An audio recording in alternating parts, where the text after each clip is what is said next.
이 시간에는 하나님께서 오늘 우리에게 주신 말씀 봉독해 올려드리도록 하겠습니다. 하나님께서 오늘 우리에게 주신 말씀은 마가복음 2장 1절에서 12절까지의 말씀입니다. 제가 봉독해 올려드리도록 하겠습니다.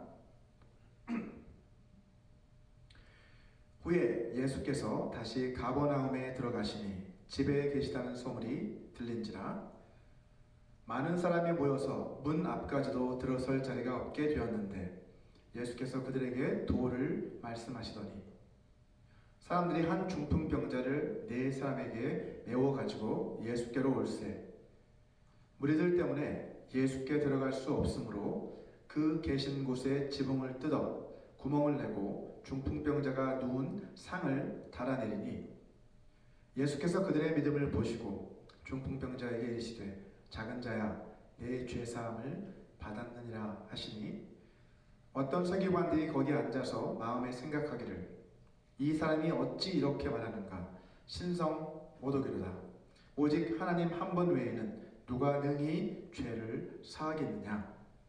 그들이 속으로 이렇게 생각하는 줄을 예수께서 곧 중심에 아시고 이르시되 어찌하여 이것을 마음에 생각하느냐. 중풍병자에게 내 죄사함을 받았느니라 하는 말과 일어나 내 상을 가지고 걸어가라 하는 말 중에서 어느 것이 쉽겠느냐. 그러나 인자가 땅에서 죄를 사하는 권세가 있는 줄을 너희로 알게 하려 하노라 하시고 중풍병자에게 말씀하시되 내가 네게 이르노니 일어나 내 상을 가지고 집으로 가라 하시니 그가 일어나 곧 상을 가지고 모든 사람 앞에서 나가거늘 그들이 다 놀라 하나님께 영광을 돌리며 이르되 우리가 이런 일을 도무지 보지 못하였다 하더라. 아멘. 지난 시간까지 6번에 걸친 강의를 통해서 마가복음 1장을 마치고 이번 주부터는 마가복음 2장으로 넘어가게 되었습니다. 오늘 마가복음 2장 1절부터 3장 6절까지의 말씀은 예수님과 당시 종교 지도자들 사이에 의견의 충돌로 인해서 서로 대립하게 되었던 일련의 사건들을 기록하고 있습니다. 그 각각의 사건들을 살펴보게 되면 예수님에 대해 바리새인들이 비판한 내용이 나오고 그에 대한 예수님의 답변이 포함되어 있는 것을 볼 수 있습니다. 자, 그 가운데서 오늘 본문의 사건은 그 첫 번째 사건으로 예수님이 이 땅에 오신 목적이 무엇인지를 분명하게 깨닫게 해주는 사건이라고 할 수 있습니다. 먼저 오늘 본문 1절 말씀을 다 같이 읽어보겠습니다. 수일 후에 예수께서 다시 가버나움에 들어가시니 집에 계시다는 소문이 들린지라 라고 기록하고 있습니다. 자, 여기서 수일 후에 라는 말은 예수님께서 한 나병 환자를 고쳐주신 그 일 때문에 사람들이 그에게로 몰려들자 그들을 피해서 동네에 들어가시지 못하고 바깥 한적한 곳에 머물러 계셨다고 지난 시간에 살펴봤지 않습니까? 그때부터 다시 가버나움으로 있는 집으로 돌아오셨을 때까지 그 기간을 말하고 있는 것이죠. 자, 예수님께서 가버나움으로 돌아오시자 그가 돌아오셨다라는 소문이 동네에 퍼져나가기 시작했습니다. 자, 여러분도 잘 아시다시피 예수님이 태어나신 곳은 베들레헴이었고 예수님이 어린 시절 자라나신 곳은 나사렛이었습니다. 하지만 예수님이 공생의 사역을 시작하시면서 고향 나사렛을 떠나서 갈릴리 가버나움으로 주님은 그 자신의 거처를 옮기셨습니다. 마태복음 4장 13절을 보면 알 수 있죠. 나사렛을 떠나 스불론과 납달리 지경 해변에 있는 가버나움에 가서 사셨다라고 기록을 하고 있습니다. 말하자면 가버나움은 예수님에게 있어서 제2의 고향과도 같은 곳이었습니다. 어떤 분들은 2장 1절에서 언급하고 있는 이 집에 계셨다라고 할 때 그 집을 시몬 베드로의 집으로 보는 분들도 계십니다.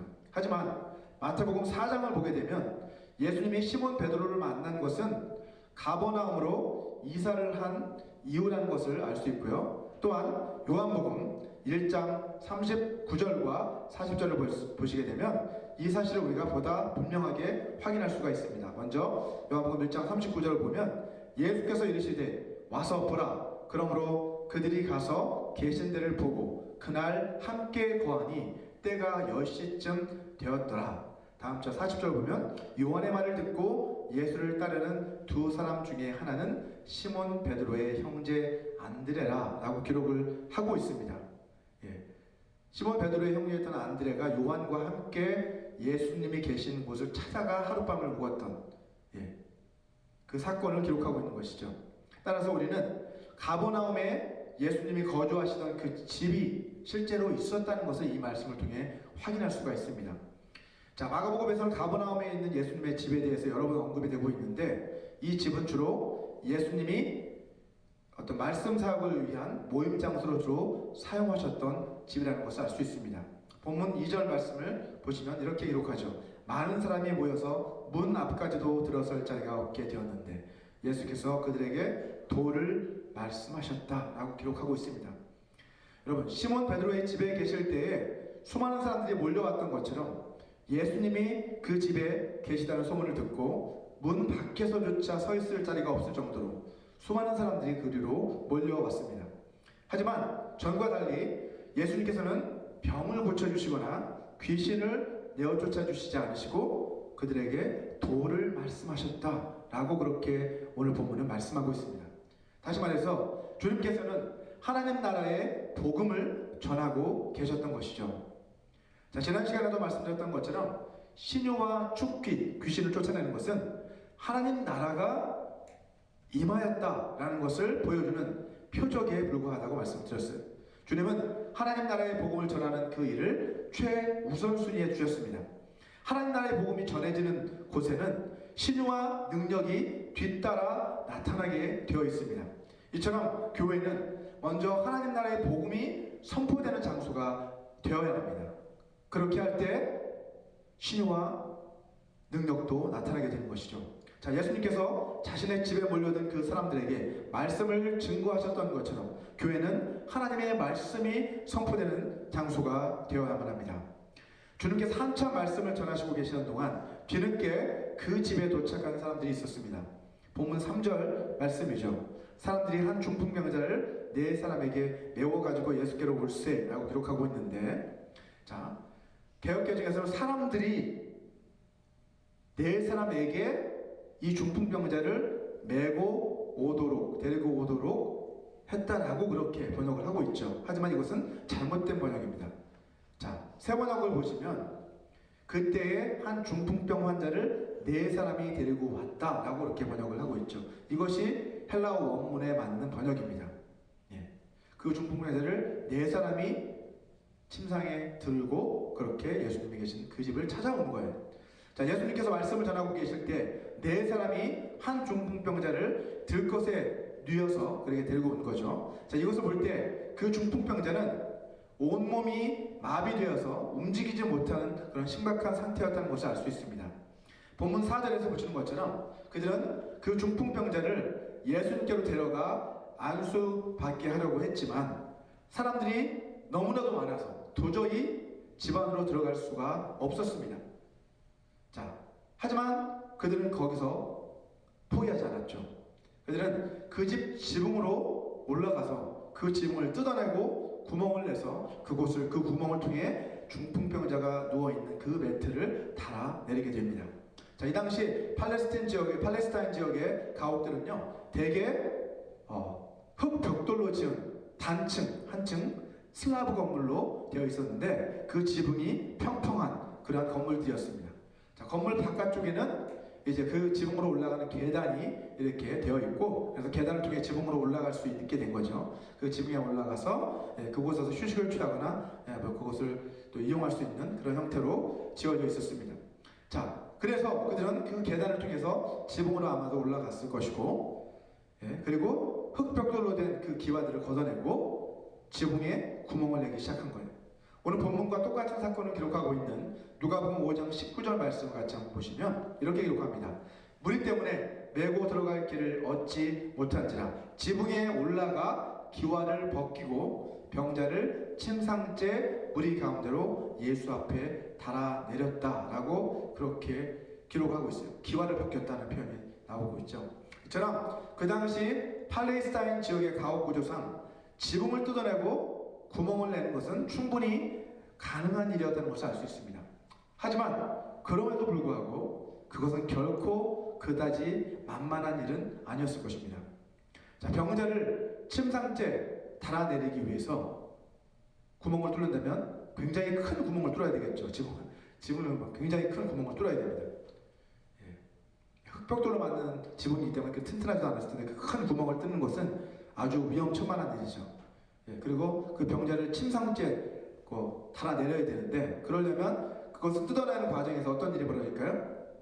그 안에서 말씀을 듣고 있는 사람들 위해서 뭔가 막 부스럭거리는 소리, 쿵쾅거리는 소리가 나고, 이제 위에서 막 흙이 막 떨어지고, 흙덩어리가 떨어지고, 나무 지푸라기들이 막 떨어지는, 막 그런 일들이, 먼지가 나고 하는 그런 일들이 분명히 있었을 거예요. 그죠? 그렇기 때문에 최대한 그렇게 되지 않도록 조심스럽게 구멍을 냈어야만 했을 것입니다. 자, 그들은 도대체 왜 이렇게까지 했던 것일까요? 이 네 사람이 그 중풍병자의 친족들이었는지 아니면 친구들이었는지 성경이 말하고 있지 않기 때문에 우리는 알 길이 없습니다. 하지만 분명한 것은 그들이 그 중풍병자를 많이 아꼈다는 것, 그리고 그가 고침받기를 간절히 열망했다는 것을 분명히 알 수 있습니다. 주님은 이러한 그들의 모습에서 믿음을 발견하셨습니다. 본문 5절 말씀을 보시면 이렇게 말씀하시죠. 예수께서 그들의 믿음을 보시고 중풍병자에게 이르시되 작은 자야 내 죄사함을 받았느니라 라고 이렇게 말씀을 하십니다. 자, 여기에서 그들의 믿음이란 이 네 사람의 믿음을 1차적으로 말하는 것이죠. 그죠? 당시 중풍병자는 사지가 마비돼서 혼자서는 아무것도 할 수 없는 그런 상태였습니다. 그가 주님을 만나 병고침을 받을 수 있었던 것은 이 네 사람의 도움과 섬김이 있었기 때문에 가능한 일이었습니다. 하지만 그렇다고 해서 이 중풍병자에게 믿음이 없었다고 섣불리 판단해서도 안 됩니다. 사실 그 중풍병자에게 본인이 낫고자 하는 그러한 의지와 열망이 없었다고 한다면 아마도 그는 처음부터 이곳에 오지 않았거나 중도에 포기하고 말았을 것입니다. 결정적으로 본문 11절과 12절 전반절 말씀을 보시면 우리는 그 중풍병자에게 믿음이 있었다는 것을 확인할 수가 있죠. 자, 내가 네게 이르노니 일어나 네 상을 가지고 집으로 가라 라고 주님이 말씀하시니까 그가 일어나 곧 상을 가지고 모든 사람 앞에서 나갔다라고 기록을 하고 있습니다. 만약 그에게 믿음이 없었다고 한다면 예수님이 이렇게 말씀하셨을 때 이처럼 즉각적으로 순종할 수가 없었을 것입니다. 다시 본문 5절 하반절 말씀을 한번 보시면 예수님은 그 중풍병자에게 내 병이 나았느니라 라고 말씀하시지 않고 내 죄사함을 받았느니라 라고 말씀을 하십니다. 주님은 지금 이 중풍병자를 정죄하시기 위해서 이 말씀을 하고 계신 것이 아니죠. 사실 내 병이 나았느니라 라는 표현과 내 죄사함을 받았느니라 라고 하는 이 두 표현은 본질적으로 봤을 때는 똑같은 의미라고 할 수 있습니다. 나병의 경우와 마찬가지로 당시 유대인들은 중풍병 역시도 죄에 대한 하나님의 징벌로 여겼습니다. 따라서 그 중풍병자 자신도 스스로를 생각할 때 죄인이라고 여겼겠죠. 그러면서 스스로 자책하는 그런 마음들이 분명히 있었을 것입니다. 예수님께서는 이러한 그의 마음을 잘 아셨던 것 같아요. 그래서 그에게 내 죄사함을 받았느니라 라고 그렇게 말씀하신 것입니다. 자, 그런데 이 말을 듣고 어떤 설교관들은 그것을 신성모독이라고 생각했습니다. 왜냐하면 죄를 사하실 수 있는 분은 오직 하나님 한 분뿐이시라고 그들은 생각했기 때문입니다. 오늘 본문 6절과 7절 말씀입니다. 자, 본문 8절을 한번 보시면 예수님은 이러한 그들의 생각을 간파하시고 어찌하여 그런 생각을 하느냐라고 그렇게 책망을 하십니다. 자, 그리고 나서 주님은 이제 청중을 바라보시면서 다음과 같이 질문을 던지시죠. 본문 9절 말씀을 같이 한번 읽어보겠습니다. 중풍병자에게 내 죄사함을 받았느니라 하는 말과 일어나 내 상을 가지고 걸어가라 하는 말 중에서 어느 것이 쉽겠느냐? 라고 그런 질문을 던지십니다. 자, 주님께서는 서기관들의 생각이 잘못되었다는 것을 깨닫게 하시기 위해서 이 질문을 지금 던지고 계신 것입니다. 자, 중풍병자에게 내 죄사함을 받았다라고 말하는 것과 일어나 내 일상을 가지고 걸어가라 라고 말하는 것, 이 둘 중에서 어느 것이 더 쉬울까요? 여러분의 생각은 어떠실까요? 어떤 분들은 내 일상을 들고 걸어가라 라는 말이 쉽다고 생각하실 거고, 어떤 분들은 내 죄사함을 받았느니라 라고 말하는 것이 더 쉽다고 생각하는 분도 계실 겁니다. 자, 일어나 걸어가라 라고 말하는 것은 그 결과가 어때야 돼요? 바로 나타나야 되죠. 안 나타나면 안 되잖아요. 그죠? 그래야지 체면이 서잖아요. 일어나 걸어가라 했다 안 일어나면 안 되죠. 자, 그래서 말하기 어렵다 라고 생각하는 분이 계실 거예요. 또 죄사함을 받았다라는 말은 반대로 너 죄사함을 받았어 라고 말하는 것은 그 결과가 안 나타나든 말든 너 죄사함을 받았어 라고 말하면 되니까 더 쉽다고 생각할 수 있습니다. 그런데 이것은 우리의 관점입니다. 물론 논리적인 관점에서 봤을 때 이것은 틀린 것이 아닙니다.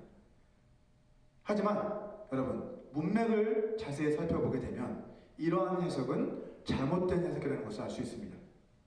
예수님이 이 질문을 하시는 의도가 무엇인지를 알면 이 질문에 대한 답을 우리는 보다 쉽게 찾을 수 있습니다. 성경을 해석할 때 우리가 잊지 말아야 할 것은 성경은 우리의 관점에서가 아니라 당시 현장에서 말씀을 듣고 있는 그 청중의 관점에서 해석해야 한다는 점입니다. 여러분, 서기관들은 물론이고 그 당시 유대인들은 오직 하나님 한 분만이 죄를 사실 수 있는 분이라고 그렇게 생각을 했습니다. 따라서 내 죄사함을 받았다라고 말하는 것은 예수님 자신이 곧 하나님이다라고 말하는 것과 같은 뜻이죠. 그래서 그들은 어떤 생각을 하게 된 거예요? 이것은 신성모독이다 라고 그렇게 생각할 수밖에 없게 된 것이죠. 자, 이 사람들의 관점에서 중풍병자에게 뇌 제사함을 받았느니라 라고 말하는 것은 돌에 맞아 죽을 각오를 하지 않고는 도저히 입에 담을 수조차 없는 그런 참남한 말이었습니다. 자, 레위기 24장 16절을 보시면 율법에 따르면 신성모독을 한 사람은 돌로 쳐 죽이도록 되어 있었습니다. 여호와의 이름을 모독하면 그를 반드시 죽일지니 온 회중이 돌로 그를 칠 것이니라. 거류민이든지 본토인이든지 여호와의 이름을 모독하면 그를 죽일지니라 라고 그렇게 말씀하고 있습니다. 자, 이러한 문맥과 정황을 고려해 본다면 내 죄사함을 받았느니라 라고 그렇게 말하는 것은 결코 쉽게 할 수 있는 말이 아니었다는 것을 알 수 있어요. 또한 이 말을 듣는 중풍병자, 중풍병자의 입장에서도 그게 쉬운 말이었나 어려운 말이었나를 한번 생각해 보겠습니다. 중풍병자의 입장에서 봤을 때도 이 말은 결코 쉽게 받아들이고 이해할 수 있는 말이 아니었다는 것을 알 수 있어요. 그가 이 말을 들었을 때 아무런 반응도 하지 않았잖아요. 그죠? 내 죄사함을 받았느니라 그랬는데 할렐루야 감사합니다 이게 이런 말 반응이 없어요. 일어나지도 않았어요. 아무 반응도 없어요. 이것을 봤을 때도 그가 아직 예수님의 그 한 말의 의미를 잘 이해하지 못했다는 것을 알 수 있는 거죠. 만약 그 중풍병자가 내 죄사함을 받았느냐 라는 말씀을 쉽게 이해했다라고 한다면 그것이 곧 자신의 병이 나았다라는 말씀이라는 것을 그는 곧 깨달았을 겁니다. 자, 이런 의미에서 내 죄사함을 받았느니라 라는 그 말씀은 결코 쉬운 말씀이 아니라는 것을 우리는 알 수 있어요. 반면에 중풍병자에게 일어나 내 상을 가지고 걸어가라 라고 말하는 것은 사람들이나 중풍병자들이 생각하기에 훨씬 더 알아듣기 쉬운 그러한 말이었을 겁니다. 그들은 이미 예수님이 많은 병자들을 고쳐주시는 모습을 여러 번 목격했던 사람들이에요. 나병 환자도 고쳤고, 그죠? 열병도 고쳤고, 그 외에 많은 병자들, 귀신도 내어 쫓아주시고, 이러한 능력들을 이미 경험한 사람들이었기 때문에 이 사람에게도 일어나 내 상을 가지고 걸어가라 라고 말한다고 해서 그것을 이상하게 생각할 사람은 없었을 것이라는 거죠. 자, 그렇게 했다라고 한다면 이러한 충돌은 일어나지 않았을 것입니다. 이러한 트집을 잡지 못했겠죠. 하지만 주님께서는 그런 쉬운 길을 택하지 않으셨습니다. 주님께서는 서기관들이 주님의 말을 신성모독으로 정죄할 것을 분명히 이미 알고 계셨어요. 그런데도 의도적으로 지금 이렇게 말씀을 하신 거예요. 내 죄사함을 받았느니라 라고 말씀하신 거예요. 쉬운 길을 알고 계시지만 의도적으로 어려운 길을 택하신 것이죠. 그 이유는 본문 10절에 나와 있습니다. 같이 다시 한번 읽어볼까요? 그러나 인자가 땅에서 죄를 사하는 권세가 있는 줄을 너희로 알게 하려 하노라 하시고 라고 말씀하십니다.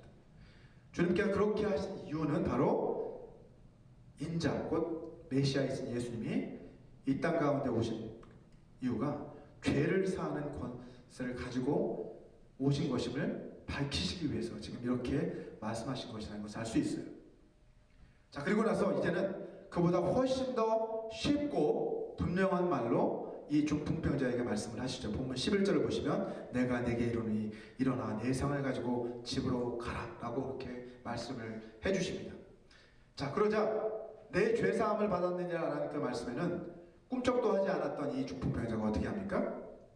일어나 내 상을 가지고 집으로 가라 라는 말씀을 듣자마자 그 즉시 자리에서 일어나 자신의 상을 들고 집으로 돌아갑니다. 자, 이 모습을 보고 사람들은 어떤 반응을 보였어요? 본문 12절을 보시면 이렇게 반응을 했죠. 그들이 다 놀라 하나님께 영광을 돌리며 이르되 우리가 이런 일을 도무지 보지 못하였다 하더라 라고 그렇게 반응을 하고 있습니다. 자, 그들은 다 놀라서 하나님께 영광을 돌렸어요. 우리가 이런 일을 도무지 본 적이 없다 하고 놀랐어요. 감탄했어요. 이들이 이처럼 놀라고 감탄한 이유가 무엇이었습니까? 그들은 오직 하나님만이 가지고 계실 수 있는 그런 죄사함의 권세가 예수님께도 있구나 라는 것을 두 눈으로 직접 보고 그 때문에 놀라게 된 거예요.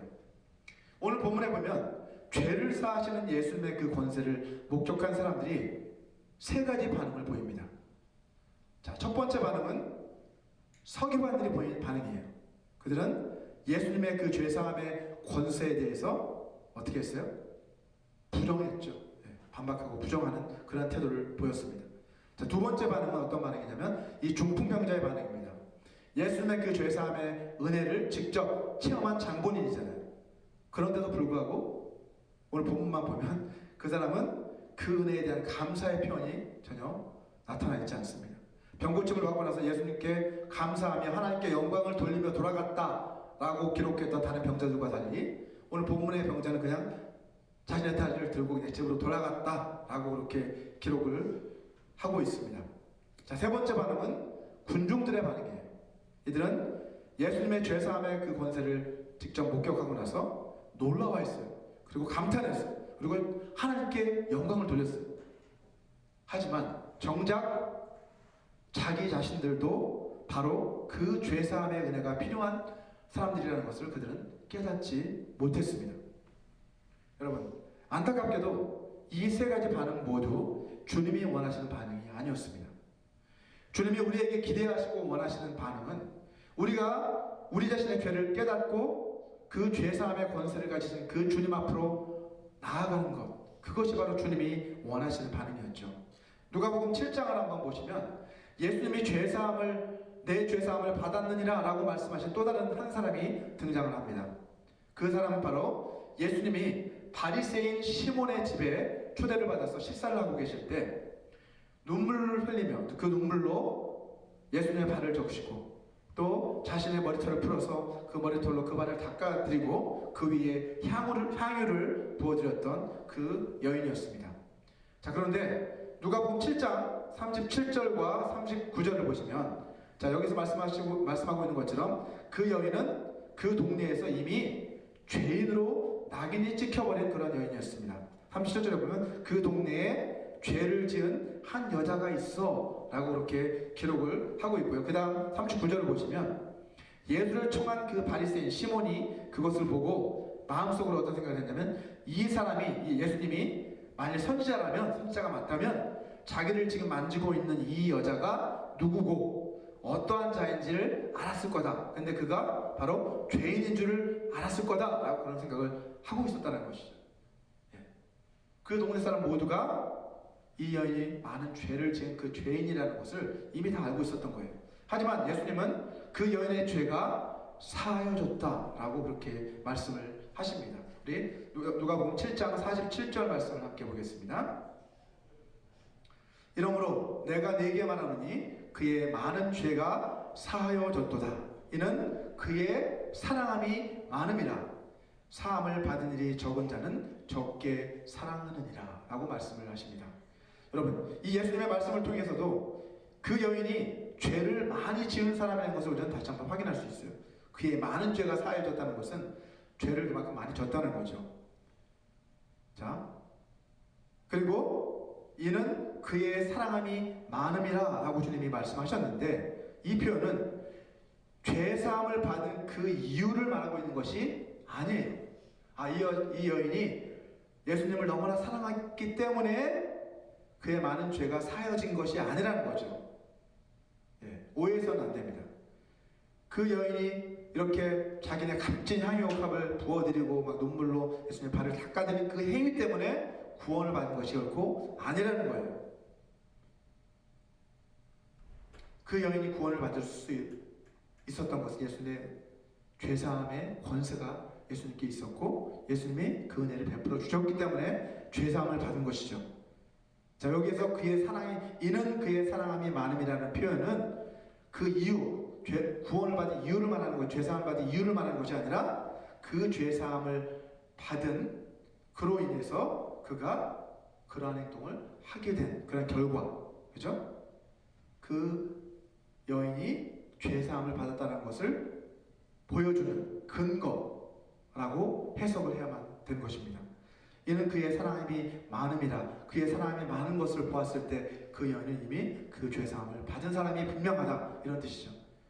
죄사함을 많이 받은 사람은 그만큼 이렇게 사랑할 수밖에 없다, 그런 표현을 하고 계신 거죠. 누가복음 7장 48절을 보시면 주님께서는 그 여인에게 내 죄사함을 받았느니라 라고 그렇게 말씀을 하십니다. 자, 그러자 그와 함께 있던 자들, 그 식탁에서 함께 먹고 있던 자들이 그것을 보고 49절을 보면 이 사람이 누구이기에 죄도 사하는가 하고 속으로 수군거리기 시작합니다. 자, 이 반응은 어떤 반응이에요? 오늘 본문에서 서기관들이 보였던 반응과 똑같은 반응입니다. 자, 그러나 누가복음 7장 50절을 보시면 주님은 그 여인에게 내 믿음이 너를 구원하였으니 평안히 가라 라고 그렇게 말씀을 해주십니다. 자, 주님이 죄사함의 권세와 은혜를 체험한 그 사람에게 기대하시는 반응, 그것은 바로 이것입니다. 주님께서 죄사함의 은혜를, 주님께로부터 죄사함의 은혜를 받았다고 한다면 이 여인처럼 이제 그 은혜에 감사해서 주님께 사랑을 고백하는 그러한 사람이 되어야 되고, 주님이 말씀하신 대로 그러한 평안을 주님 안에서 누리는 그러한 삶을 살아가야만 한다는 것이죠. 자, 그런데 이것이 다가 아닙니다. 놀랍게도 주님께서는 자기 자신이 가지셨던 그 죄사함의 권세를 우리에게도 주셨다라고 성경은 말씀하고 있어요.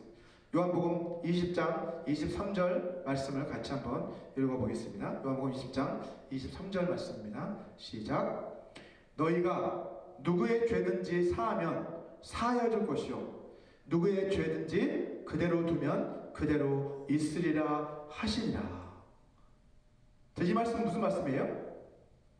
예수님이 아니라 너희가, 그 제자들이, 우리가 믿는 우리들이 누구의 죄든지 사하면, 용서하면 그 죄가 사하여 줄 것이고 누구의 죄든지 그대로 두면, 용서하지 않으면 그대로 있을 것이다 라고 지금 주님은 말씀하고 계신 거예요.